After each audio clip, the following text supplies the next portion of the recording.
Hi, my name's Andy. Welcome to the A.D.K Rock and Metal channel.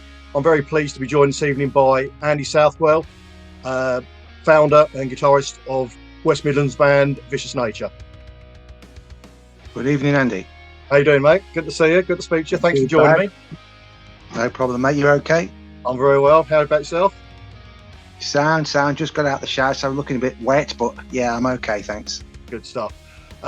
For the benefit of everybody watching, we've known each other for about 10 years. I'm a big fan of the band and been meaning to sort of speak to you for a long time. Shame the other guys can't join us, but thanks again for coming on board. No problem. First of all, what have you been up to as a band recently? Over the last few weeks, probably 2 months, we were writing new material. There's about 8 songs now, 8 new songs. We're trying to choose the best 4 or 5. We're going back into the studio in October. So really, we've just been trying to get those songs as good as we can. That's all really, just in the rehearsal room. We're doing a few gigs as well. We played Dementia. We headlined a festival in Birmingham last week or the week before, and we've got some coming up in November and December. So, but we're in the studio in October. Okay. As I said at the intro, you're one of the founding members. Can you give us a sort of brief history of the band and tell us where the name came from? Mark Cully and I were friends for a lot, still are friends since we were 13 or 14. He was in a band with me before I was in martial law called Realm, and we did a few gigs. The drummer out of Wolfsbane, Steve Danger, was drumming for us, and we had a singer called Sean Lowe who sang with Rattlesnake Kiss, but unfortunately died. And I hurt my finger in 2006 when we was recording Razorhead album with Martial Law, and couldn't carry on with the album, so I left the band because I literally couldn't move my finger. It was me on my left hand, my index finger was really badly cut. So I didn't do anything I couldn't do anything. I couldn't play the guitar for about 5 years. And then one day I met Mark, I think about 2011, 12, and he said, why don't we start just having a crack? And he come to my place. I've got my own home studio, and we started recording some bits. And basically what happened was I then said, because Andy had left martial law by then, Andy Pike. So we said, well, let Andy listen to the stuff, see what he thinks. And he loved the stuff and said, yeah, we'll come along. And he found JB. He was playing drums with Cloven Hoof. And that was how the band started, 2012-13 time. Okay. And the name? Who that? I can't really remember who thought of it. It might have been Andy Pike. I wanted to call it 13th Fire, and they thought it was a bit silly. So one day at rehearsals, it just came out somewhere. I think we called the song Vicious Nature, I think. And we thought it was a good name, so we used that one instead. I've seen on a set list that I've got buried away somewhere, you did have a song called Vicious Nature. Yeah. I don't think you sort of play it now, or maybe perhaps you've taken some parts of that and made into other songs. I don't know, but yeah. No, we haven't. Only better than 13th Fire. Yeah. I think you're right. Yeah, I found a disc the other day with a load of songs on that we don't play anymore. When we first started, I think there's about 9 songs that we don't play anymore, which is, strange. Some pretty good tunes, but yeah, the new sound is different anyway now. So it's developed since then. My co-contributor Kirk is very good at sort of, putting bands into genres and sort of labeling their sound as such. I always find it quite difficult with you guys. I kind of think, traditional, what you call British heavy metal, some thrashing, some thrash elements as well. What would you say was the sort of the band's sound, and what genre would they fit into? To be honest, we get everything. We get from anything from new wave of British heavy metal to thrash to hard rock, heavy metal. It's been that many people think it sounds like that much stuff. To me, it's just, I like the classic rock sound, and I tend to write the material, but I also like new bands like Lamb of God and Killswitch Engage, bands like that. So I try and mix it, and I think it's more of a hybrid sound of like old and new, a mix of both genres. That's how I like. I mean, that's how I try and write it. So there's a bit of interest for everybody, really. It's not just run of the mill and bit different, really. So I'd say it's like a hybrid metal. Someone called it hybrid metal in Europe. I think it was some German magazine we did some stuff for. They called it hybrid metal, so I thought it was quite good. Yeah, I think sort of, that's a good description. Sort of old school metal with modern metal. That's a good description. When I made my notes, I was wondering and hoping perhaps if anybody else was going to join you on board. I was going to ask sort of everybody their sort of band experience, because you are all veterans. You've all been doing it for absolute years. You've touched on a couple of points from your own personal history, but can you just sort of give an indication of what everybody else has done? I mean, I know Matt, for example, was in a Birmingham band called the Mighty Wraith. I'm pretty sure I've seen him perform, because he had lots of studs and leather, if I remember rightly, from one of the shows they played with yourselves. But they've got to quick something about everybody else's sort of band history. Matt's, like you say, Mighty Wraith. He still does bits with the Mighty Wraith now, but not active at the moment. He had another band. I'm trying to think of the name. Devil's Dice. I think that was one of Matt's bands as well. He did some stuff with those. He's had a few bands, Matt has, but they're those most prevalent bands. John JB, the drummer, was in Cloven Loof for a long time. He did all the big Cloven Loof albums. Just got John playing drums on. Paddy played bass in Martial Law after I left. So when Mark left the band through his health reasons, he couldn't carry on. Paddy came to the band then. Paddy lives in Anglesey, so it's a bit of a trek for him to come. But Paddy, that was Paddy's. Paddy Ben plays in other bands, but really only cover bands, and I don't think he played in original bands. He was just mainly playing in cover band before Martial Law. So that's it, really. I mean, and there's me and Martial Law, and I had a band called Realm as well, and that's it, really. I was in Martial Law for 20 odd years. So, okay. You've had the privilege of playing in Europe a couple of times. Do you want to tell everybody all about that? It's a particular festival, isn't it? We played. We were invited out there, and I think it was 2015 by a Wiz, who's unfortunately died as well now, a lovely bloke, and he loved the band. We played with him over here, and he thought the band was great, and he said, please come and play the festival. So we played the festival, and then they invited us back the next year, which they've never done before, so we went back again and played it. And then, unfortunately, he died, and there was another big festival, which was, because he arranged it, his name was Wiz, and we headlined that festival.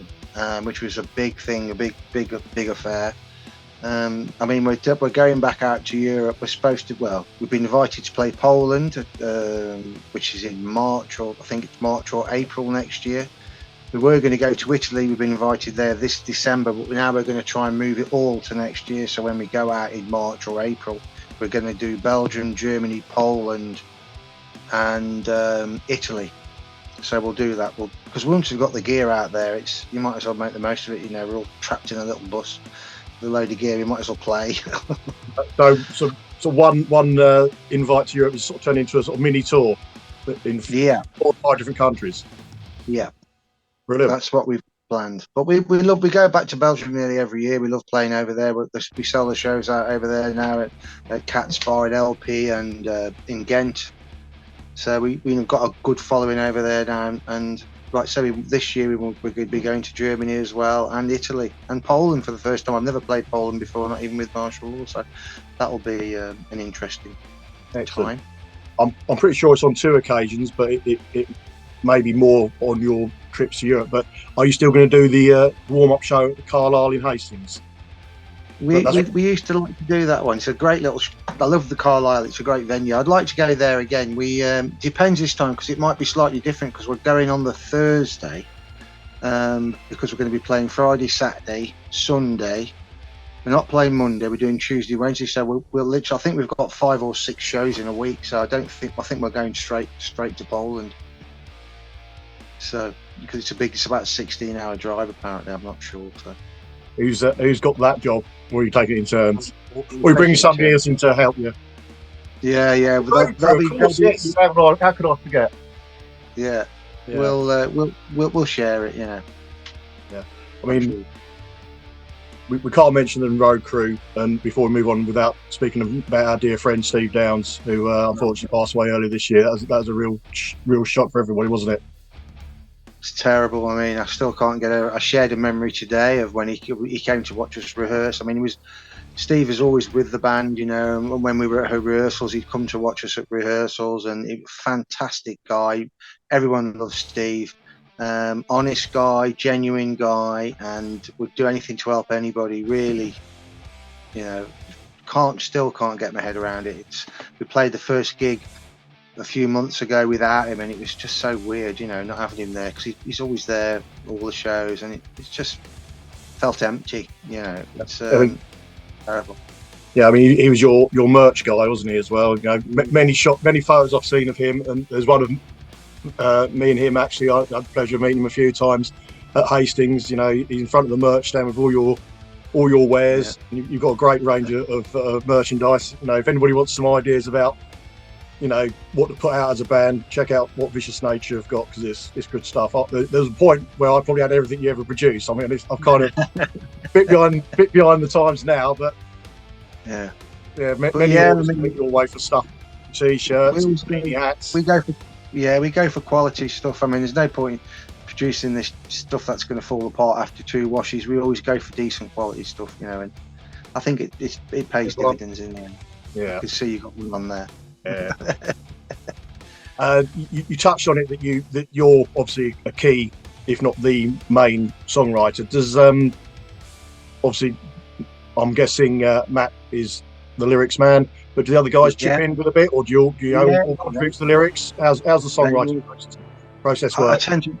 I write the stuff in my house. I've got a home studio here, so I write the stuff, just put basic drums and bass down, just get the riffs going, send it to the guys, they listen to it, they do their bits, put their bits on, change it, whatever. Matt will, like with Moment of Impact, I think I gave him the idea for the song title and for the album thing, but then he came up with his own lyrics and melody. Matt's really good, and he picks up things so quickly, you know. He hears it and there's an idea there, and I've just sent him another load of stuff last night, 5 more possible middle eights to one of the new songs, and they'll choose which one they think's the best. But Matt's been in Wacken, and then he's just come back, and he's been in Bloodstock, so he's been, you know, ODing on metal. So I mean, I talk about this to my friends and bandmates. Now I come up with a few riffs for my band, but what I'm always in awe of is how I've even done some lyrics, but how you transfer lyrics into a song or a riff without it sort of following the beat. You know, creating a vocal melody that matches the music is quite a skill, and you know, hats off to lyricists and vocalists who do that. So, and obviously, yeah, Matt's in that group as well. So, fantastic. Yeah. We talked about, you've got a bunch of old songs. You've got 4 EPs out, I think, at the moment. You've got new stuff in the pipeline. Is there at the moment, obviously it changes, a song that's always down first on the set list, one you're always going to play, a band favourite or fan favourite that's consistent in your set? Different people like different things. I mean, this Revelation Hatred, I don't know, I get it the wrong way around. People love that song. And I didn't want to even put it on the EP. I wasn't a fan of it. I wrote it and didn't like it. And then everyone was going, no, it's great. So in the end, it went on, and everyone seems to really love that song. I know it's one of the latest. I mean, Fight for Your Life always is another one that goes down well. That's one of the first songs we did. Even like Breathless. I mean, different people love different things. They shout. I mean, Dream Stealer, a lot of the German fans song. So you know, it's different. Like in Belgium, they tend to like the more like Silence That Kills, up tempo, Judas Priesty type thing. I'm not saying it sounds like Judas Priest, but you know, that kind of up tempo thing. It's hard to say. I mean, I like some of the new stuff that are writing now. They say it sounds a bit proggy. The band said it's sounding a bit proggy. I don't know, but there's some really decent stuff knocking about at the moment. So I can't wait really to get in and record it. You know, nice problem to have when you've got a bank of songs and you all sit down together and think, right. I guess it depends on where you're playing. You know, perhaps the other bands on the bill as to what you select. How long your set is another thing as well. But You know, Yeah. at the moment we've got 6, so we choose 5. You know, I'd love to be in your position one day. You know, you've got a bank of songs. Let's come up with a set, guys, for this tour, this show. Yeah, well, that's what we did the last one. I think now, I can't remember. We chucked a cover in as well. We played Bodies because we just thought, you know, it's just nice to chuck something. We never do covers really, so we just thought we'd Drowning do Pool that song. Sorry? The Drowning Pool one. Yeah. Oh, wow. Yeah. And it really went down well. People loved it, so we'll probably keep that in. And we looked at doing some other songs. I mean, on my birthday in March, when we played on my birthday, we did like Ozzy Osbourne songs, Dio, Drowning Pool, Pantera. You know, we did quite a mix of songs just because it was my birthday as a one-off, and it was a 2.5 hour set in the end. It was like, we were all knackered at the end of it. You know, it's like, I'm not doing that again. You know. Yeah, covers always go down at you know, local venues and local gigs that I go to. You know, band throws in a cover that everybody knows. It's gets everybody up. Brilliant. That's right. But we just chuck it. We decided we were going to do it. We did say we'd do it, so we did it. But yeah, I don't mind doing them now and then.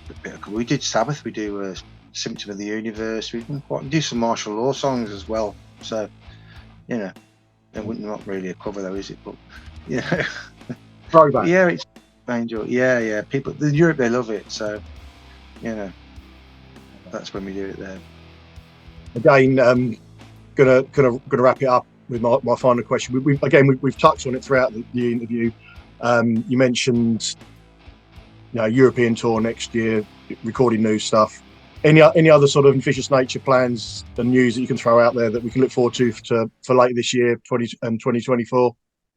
We have a chance. I can't say too much about it because it's literally just happened in the last 2 days, and I've been speaking to a European promoter, and there's a chance we may go out with a sizable band. But I can't say anything now because it's not been confirmed. But we're an option, shall we say? We're an option to the band. The UK tour. Support for the tour, yeah. So it's a case of trying to get it all arranged at our end. You know, it's quite a sizable thing to be out for. It's not a few weeks. It's probably, I think it's 8 or 9 weeks. So it's a big thing, you know. We haven't said yes and we haven't said no. We've literally just started talking about it. So I mean, that's a possible chance. But I mean, I would have liked to have done an album, but the guy we use, Owen, is so busy. You literally grab these windows. He says, you know, we've got this time, and he messaged me 4 weeks ago and said, if you don't book it now for this year in October, it's gone. You're going to have to do it next year. So I said, okay, we'll book it. Yeah. But I would have liked to have done an album. I mean, we've got 8 or 9 songs now. It would have been a couple more. We could have got an album, but it's physically having the time to do the album. You know, it's because we use real drums. We don't use drum machines, and everything is real. There's no technology on there. Everything is what you hear is what gets played, and you know, we do it the old way. So it does take a while to do it. You know, so I think EPs are very, you know, I wouldn't say the way forward, but a lot of bands do 4 or 5 track EPs, and it seems to go down well. I mean, I know production costs for physical items are going to be the same whether you got 4 or 5 songs or 10. So that's something you need to sort of consider as a band. But you know, EPs are popular in the metal scene and the fans, I'm sure. Yeah, I mean, like I said, I'd quite happily carry on doing them, but people keep saying, when you're doing the album, we get it all the time. But like I say, it's not through lack of material or anything. It's just physical time. Because Owen Davis, the guy we use, he's just rammed all the time. He's just moved into a bigger studio now with a higher end gear, and it's a bigger concern. And bands, it literally just gets booked. It's so quick. So it's literally, if he hadn't phoned me, we wouldn't have been in this year. We'd have had to wait till next year, which would have been a pain really, because we wanted to start really next month, but it's been pushed back a bit, you know. It shows he wants to work with you. If he's reached out to you to make sure, come on, book me in. My time's precious. Yeah, and well, it is. You know. Obviously, I can hear and know that he does a great job on your material because obviously I've got it all back here on my massive video. But he loves the band as well, you know. So you know, he's a guitarist as well. He's the one who put me onto the Engels when I was using something else. I can't even remember what it was. I was using another amp when I went in the studio. He said, "Yeah, I'll try this and blang and that." So I started using those then. But he loves big guitar sounds, which for me is awesome. You know what I mean? So it just makes it so much easier for me. And drums, well, you know, the quality of the music, of the EPs, the production is you know, second to none. That's why we use him. You know, it's not the cheapest, but it's the quality there. You know. Absolutely. Okay, mate. Andy, thank you so much for joining me tonight. It's been great talking to you and finding out all about the history and the upcoming future of Vicious Nature. Just leaves me to say, cheers. Just leaves me to say, if you've liked this video, please share and subscribe, and I'll see you on another one very soon. Thank you. Goodbye. Cheers, man.